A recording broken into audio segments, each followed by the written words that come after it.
Dans cette vidéo, nous allons voir une deuxième méthode pour résoudre des systèmes d'équations. Donc j'ai donné dans une précédente vidéo la méthode d'addition ou de combinaison linéaire.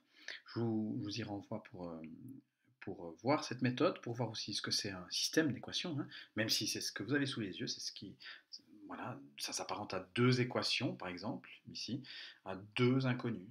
Une seule ne suffirait pas, il en faut deux. Alors, cette deuxième méthode, c'est ce qu'on appelle la méthode de substitution. Alors, substituer, ça veut dire quoi? Ça veut dire remplacer. Pourquoi? Ben, on va le voir. Ce que je vous propose, c'est déjà de regarder une seule de ces équations. Par exemple, la deuxième. Euh, la deuxième, bon, je ne sais pas la résoudre seule, hein, parce qu'il y a du x, du y, ça je ne sais pas faire. Par contre, je vais peut-être les numéroter. Celle-là, je vais l'appeler 1, celle-là, je vais l'appeler 2.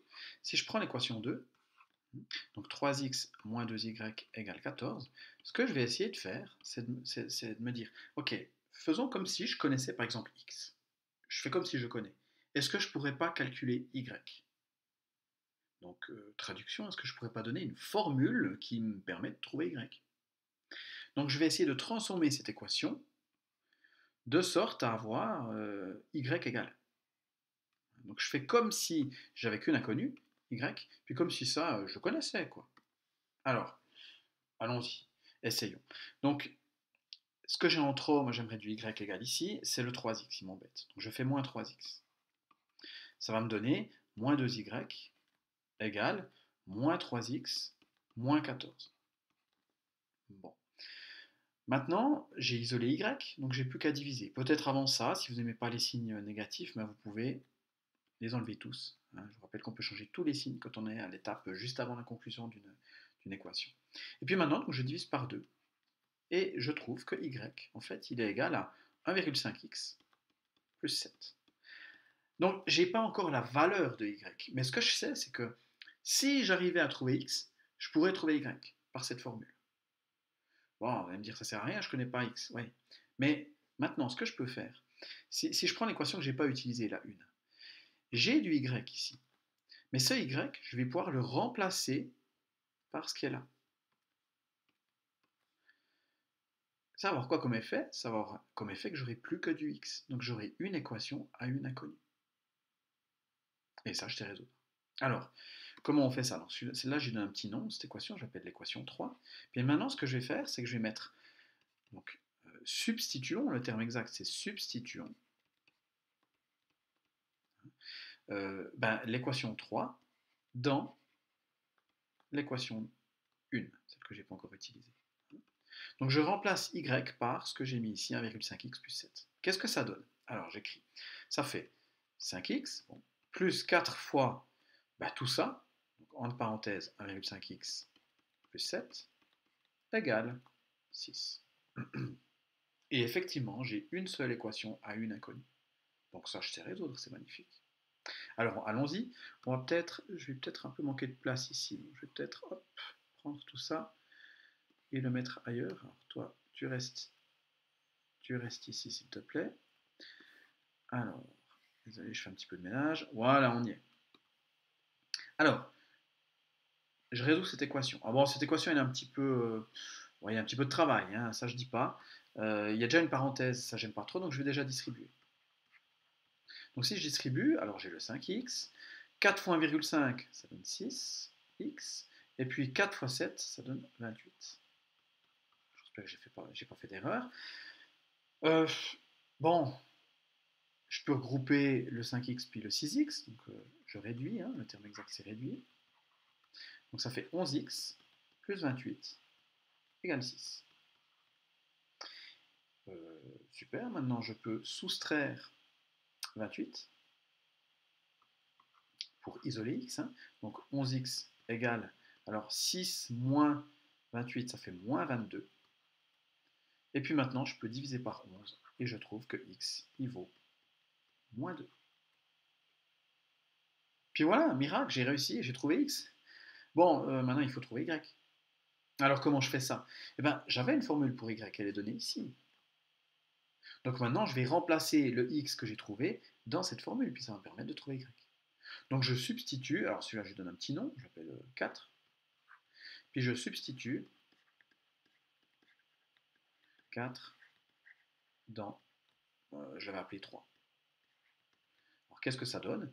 Donc ça donne y égale, alors petite remarque, j'aurais pu mettre n'importe où, j'aurais pu remplacer n'importe où, mais là j'ai directement y égale, donc c'est là que c'est le préférable hein, de faire. Donc y égale 1,5 fois x, donc on a dit qu'il valait moins 2, plus 7. Puis on calcule, alors 1,5 fois moins 2, ça donne moins 3, plus 7, ça donne 4. Et j'ai trouvé et x et y. Et donc je peux écrire ma solution S égale.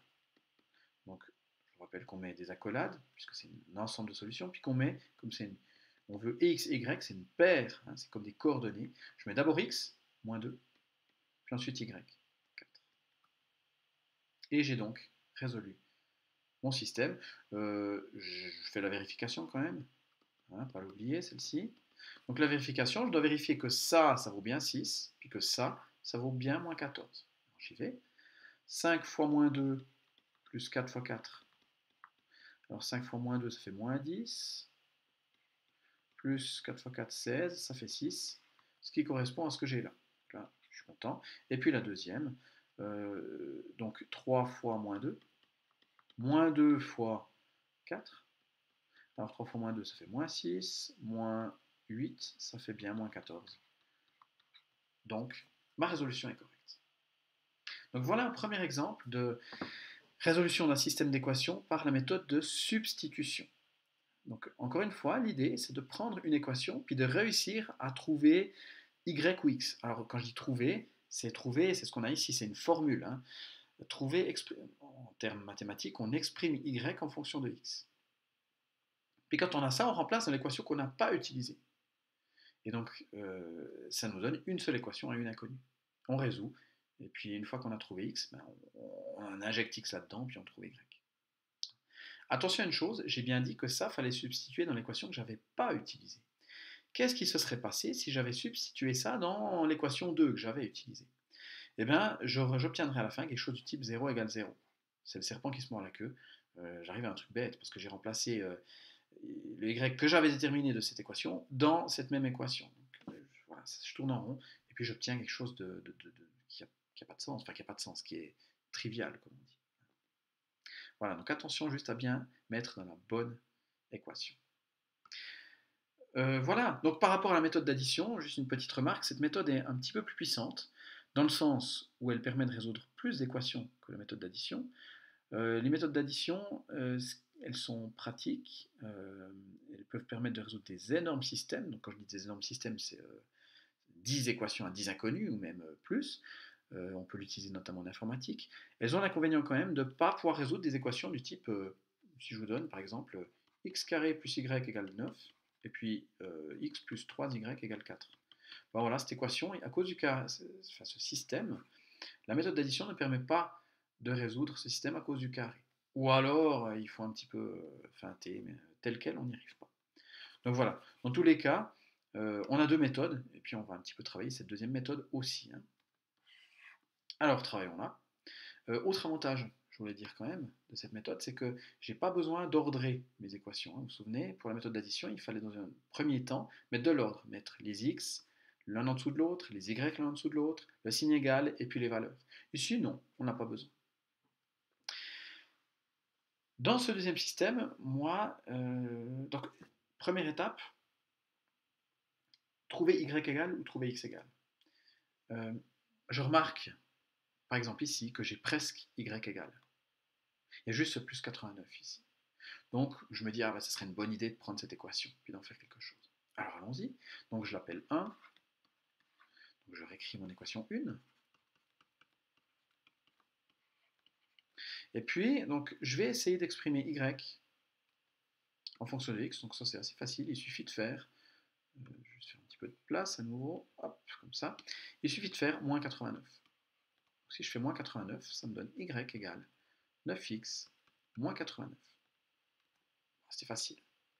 Donc maintenant, je vous rappelle l'idée. Je vais injecter ça, hein, substituer ça dans l'équation que je n'ai pas encore utilisée. Ici, c'est l'équation 2. Comme ça, j'aurai plus que du x. Donc, pour être plus précis, je vais remplacer le y qui est là par cette valeur ici. Celui-là, on s'en fiche. Donc celui-là, je lui donne un petit nom, je l'appelle par exemple 3. Juste un petit peu. Voilà. Donc je vais mettre 3 dans l'équation que je n'ai pas encore utilisée, qui est l'équation 2. Qu'est-ce que ça donne si je fais ça? Donc l'équation 2, c'est 0 égale, alors x plus, et puis y, je remplace par 9x moins 89, moins 11. Alors là, j'ai un petit peu de ménage à faire. Je peux regrouper 9x puis x, ça fait 10x.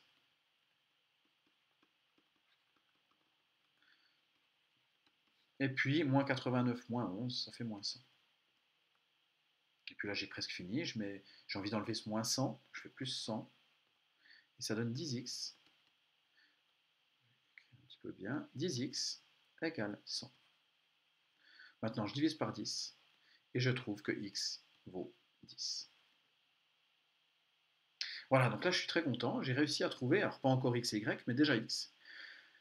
Comment faire pour trouver y? Je peux remplacer cette valeur de x dans n'importe quelle équation qui se trouve ici en haut.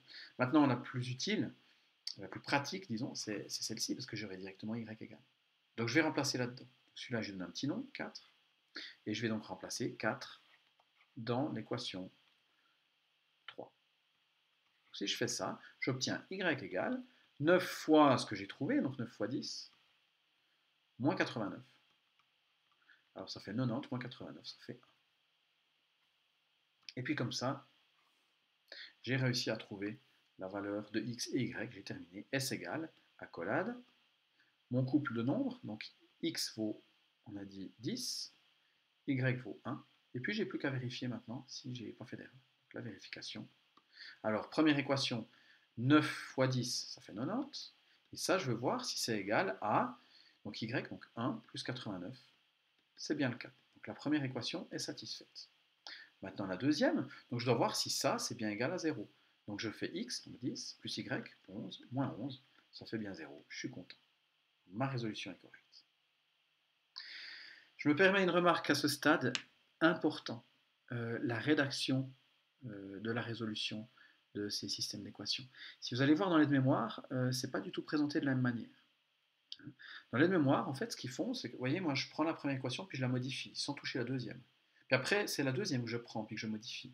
Donc eux, ce qu'ils font, c'est qu'à chaque étape, ils recopient les deux équations et ils en modifient qu'une à la fois.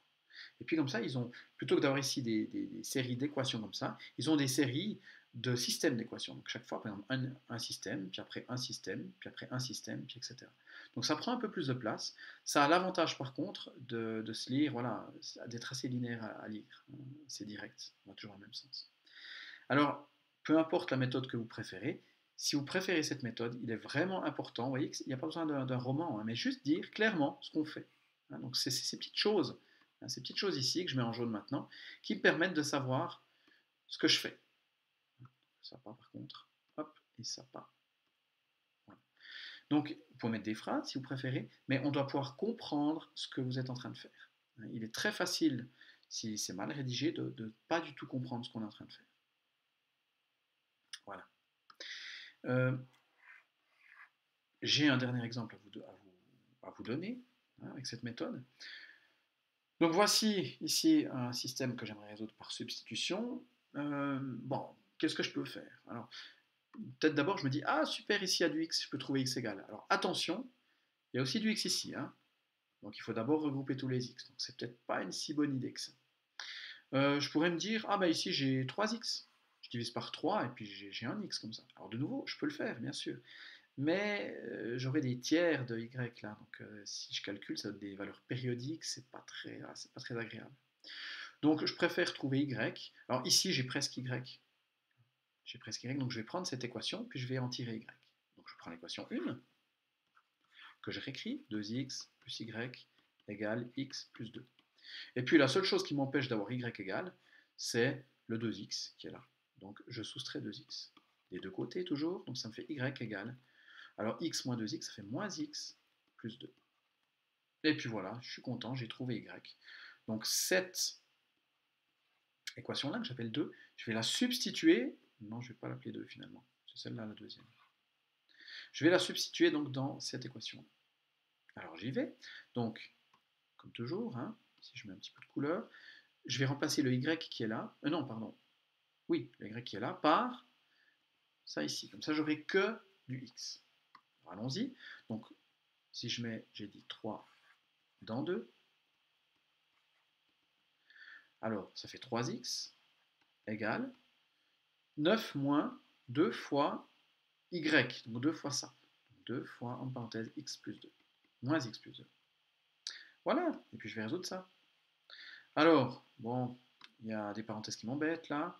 En plus, bon, j'ai un moins 2 devant la parenthèse, donc attention à bien faire les choses, mais dans tous les cas, je vais distribuer. Alors, à gauche, c'est facile, c'est 3x. À droite, j'ai 9. Puis là, moins 2 fois moins x, ça va donc donner plus 2x. Et puis moins 2 fois plus 2, ça va donner moins 4. À ce moment-là, je peux réduire un petit peu. Donc si je réduis, j'ai 9 moins 4, ça fait 5. Et puis plus 2x. Puis là, j'ai presque fini. À gauche, j'ai que du x. Donc là, j'aimerais que du nombre. Je fais moins 2x. Ça fait x égale 5. Je tombe donc directement sur la solution, ce qui est quand même bien pratique. La première, hein, c'est-à-dire x. Puis maintenant, j'aimerais trouver y. Donc comme d'habitude, je vais injecter ça dans n'importe quelle équation plus haut, mais de préférence celle-ci, puisque j'ai directement y égale comme ça. Donc je vais injecter ce 4 dans 3.